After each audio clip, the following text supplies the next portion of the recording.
हरे कृष्णा भक्तों, राधे राधे। कार्तिक मास को शास्त्रों में बहुत ही शुभ माना गया है। इसी महीने में भगवान विष्णु 4 महीने की योग निद्रा के बाद जागते हैं। साथ ही इस महीने में माँ लक्ष्मी और भगवान विष्णु की पूजा अर्चना करने से व्यक्ति को सुख समृद्धि मिलती है। लेकिन कार्तिक मास में कुछ नियमों का पालन जरूर करना चाहिए। आइए जानते हैं कार्तिक मास का आरंभ कब से हो रहा है और इस महीने में क्या करें और क्या ना करें। कार्तिक मास का हिंदू धर्म में विशेष महत्व है। दरअसल इस महीने भगवान विष्णु लंबे समय की नींद के बाद जागते हैं। ऐसी मान्यता है कि कार्तिक मास में भगवान विष्णु और माता लक्ष्मी की पूजा करने से व्यक्ति के जीवन में सुख समृद्धि आती है। साथ ही इस महीने में गंगा स्नान का विशेष महत्व है। बता दें कि कार्तिक मास का आरंभ 17 अक्टूबर शाम को 4:56 पर कार्तिक कृष्ण प्रतिपदा तिथि लग जाने से आरंभ हो गया है, जबकि उदया तिथि के अनुसार 18 अक्टूबर से कार्तिक मास का आरंभ माना जाएगा। कार्तिक मास का समापन कार्तिक पूर्णिमा के साथ 15 नवंबर को होगा।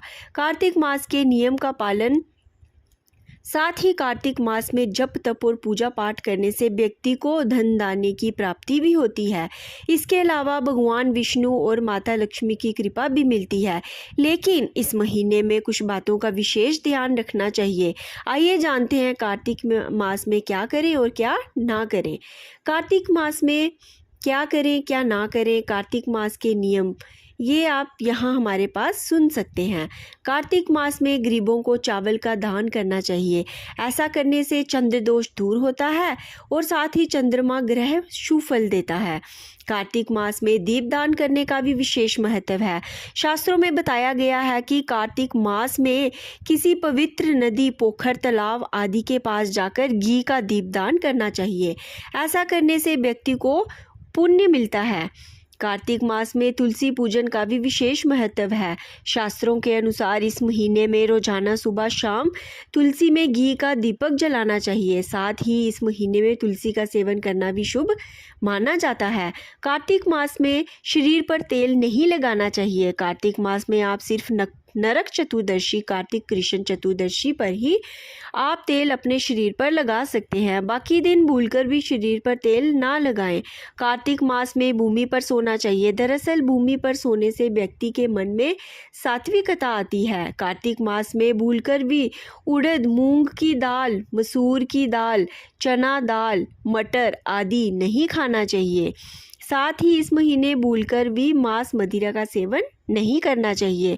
कार्तिक मास को शास्त्रों में बहुत ही पवित्र माना गया है। कार्तिक मास में ब्रह्मचर्य का पालन करना चाहिए। यदि पत्नी ऐसा ना कर सके तो दोष लगता है। साथ ही व्यक्ति को अशुभ फल भी प्राप्ति होती है। कार्तिक मास में रोजाना गुड़ का सेवन करना चाहिए। साथ ही इस महीने में गुड़ का दान भी करना उत्तम माना जाता है। इसके अलावा कार्तिक मास में बैंगन और करेला खाना मना किया गया है। मैं सिमरू माता शारदा, बैठे जिन्हा आए, कार्तिक मास की कथा, लिखे कमल हर्षाए। निमिषारण्य तीर्थ में श्री सूत जी ने 88,000 सनकादिक ऋषियों से कहा, अब मैं आपको कार्तिक मास की कथा विस्तार पूर्वक सुनाता हूँ, जिसका श्रवण करने से मनुष्य के सभी पाप नष्ट हो जाते हैं और अंत समय में बैकुंठ धाम की प्राप्ति होती है।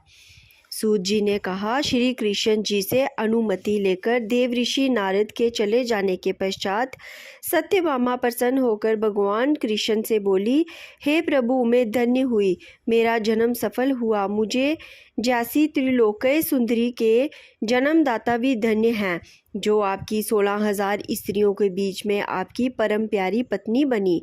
मैंने आपके साथ नारद जी को वह कल्प वृक्ष आदि पुरुष विधि पूर्वक दान में दिया, परंतु वही कल्प वृक्ष मेरे घर लहराया करता है।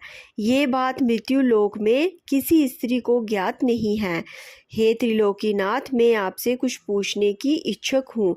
आप मुझे कृपया कार्तिक महात्म्य की कथा विस्तार पूर्वक सुनाइए, जिसको सुनकर मेरा हित हो और जिसके करने से कल्प पर्यंत भी आप मुझसे विमुख न हो। सूत जी आगे बोले। सत्यभामा के ऐसे वचन सुनकर श्री कृष्ण ने हंसते हुए सत्यभामा का हाथ पकड़ा और अपने सेवकों को वहीं रुकने के लिए कहकर विलास युक्त अपनी पत्नी को कल्प वृक्ष के नीचे ले गए। फिर हंसकर बोले, हे प्रिय, 16,000 रानियों में से तुम मुझे प्राणों के समान प्यारी हो। तुम्हारे लिए मैंने इंद्र एवं देवताओं से विरोध किया था। हे कांते, जो बात तुमने मुझसे पूछी है उसे सुनो। एक दिन मैंने श्री कृष्ण तुम्हारी सत्यभामा इच्छा पूर्ति के लिए गरुड़ पर सवार होकर इंद्रलोक जाकर कल्प वृक्ष मांगा। इंद्र द्वारा मना किए जाने पर इंद्र एवं गरुड़ में घोर संग्राम हुआ और गोलोक में भी गरुड़ जी गौओं से युद्ध किया। गरुड़ की चोंच की चोट से उनके कान एवं पूंछ कटकर गिरने लगे, जिससे 3 वस्तुएं उत्पन्न हुई। कान से तंबाकू, पूंछ से गोभी और रक्त से मेहंदी बनी। इन तीनों का प्रयोग करने वालों को मोक्ष नहीं मिलता। तब गौओं ने भी क्रोधित होकर गरुड़ पर वार किया, जिससे उनके 3 पंख टूटकर गिर गए।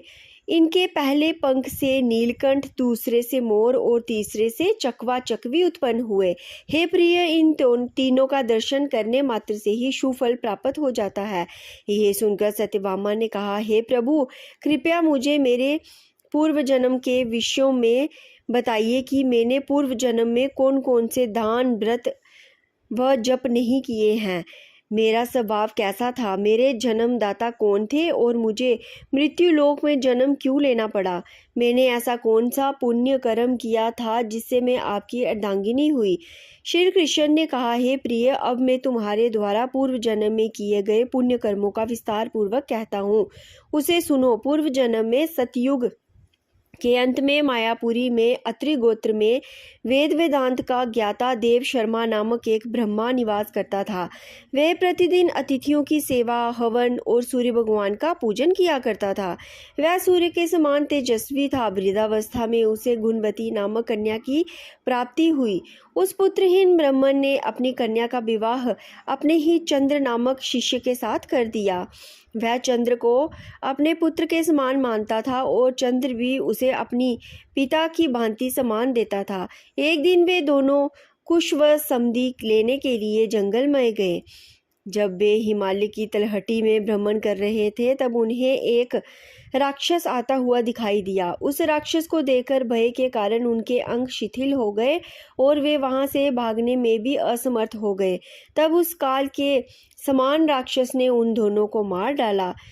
क्योंकि वे धर्मात्मा थे, इसलिए मेरे पार्षद उन्हें मेरे बैकुंठ धाम में मेरे पास ले आए। उन दोनों द्वारा आजीवन सूर्य भगवान की पूजा किए जाने के कारण मैं दोनों पर अति प्रसन्न हुआ।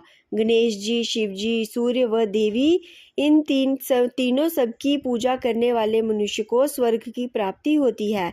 मैं एक होता हुआ भी काल और कर्मों के वेद से 5 प्रकार का होता हूँ। जैसे एक देवदत्त, पिता, भ्राता आदि नामों से पुकारा जाता है। जब वे दोनों विमान पर आरूढ़ होकर सूर्य के समान तेजस्वी रूपवान चंदन की माला धारण किए हुए मेरे भवन में आए, तो वे दिव्य भोगों का भोगने लगे। स्कंद पुराण के अनुसार कार्तिक मास में आकाश में दीप दान से मनुष्य द्वारा जीवन में किए गए सभी पाप नष्ट हो जाते हैं। इसे सभी सधवा और विधवा महिला व सभी पुरुष सायंकाल दीप दान का पुण्य प्राप्त कर सकते हैं। इस प्रक्रिया को लोक परंपरा में कंडील जलाना कहते हैं। कर्मकांडी विधान आचार्य इंद्रपाल त्रिपाठी ने बताया कि स्कंद पुराण में ब्रह्मा जी ने कहा है कि जिन स्त्री पुरुषों ने जन्म से जितने पाप किए हैं, वे सभी पाप कार्तिक मास में दीपदान से नष्ट हो जाते हैं। कार्तिक मास में भगवान दामोदर की प्रसन्नता के लिए स्नान आदि से पवित्र होकर सायकाल में दीपदान करें, इससे पुण्य प्राप्त होता है। ये दीपदान सभी पापों की शांति और सभी उपद्रवों का नाश करने वाला है और निश्चय ही इससे भगवान विष्णु की प्रसन्नता प्राप्त होती है। जो मनुष्य प्रातः स्नान कर भगवान विष्णु की पूजा कर तुलसी दल समर्पित करे, सायकाल या रात्रि में आकाश दीप दान देते हैं, उन पर भगवान विष्णु एवं लक्ष्मी जी प्रसन्न होती हैं। उन्होंने बताया कि दीपदान देते समय दामोदराय विश्वाय विश्वरूपेदराय च नमस्कृत्वा प्रदास्यामि व्योमदीप हरिप्रियम मंत्र का उच्चारण करना चाहिए। उन्होंने बताया कि इस प्रकार जो मनुष्य आकाश दीप विधि पूर्वक आकाश में देते हैं वे कभी अत्यंत क्रूर मुख वाले यमराज का दर्शन नहीं करते। जो व्यक्ति पूर्ण कार्तिक मास दीपदान नहीं दे पाते हैं उन्हें शुक्ल पक्ष की एकादशी से पूर्णिमा तक 5 दिन दीपदान अवश्य करना चाहिए। इससे पितरों को भी तृप्ति प्राप्त होती है। इन 5 दिनों में दीप जलाते समय नमा पितृवये परेतो वयो नमो धर्माय विष्णवे नमो यमाय रुद्राय कांतार्पतये नमः का जाप करना चाहिए। उन्होंने बताया कि जो मनुष्य पितरों के निमित्त आकाश दीपदान करते हैं उनके पितर यदि नरकवासी हों तो भी उनको सद्गति प्राप्ति होती है। इसलिए कार्तिक मास में आकाश दीपदान का अपना अलग महत्व है। हरे कृष्णा भक्तों, राधे राधे।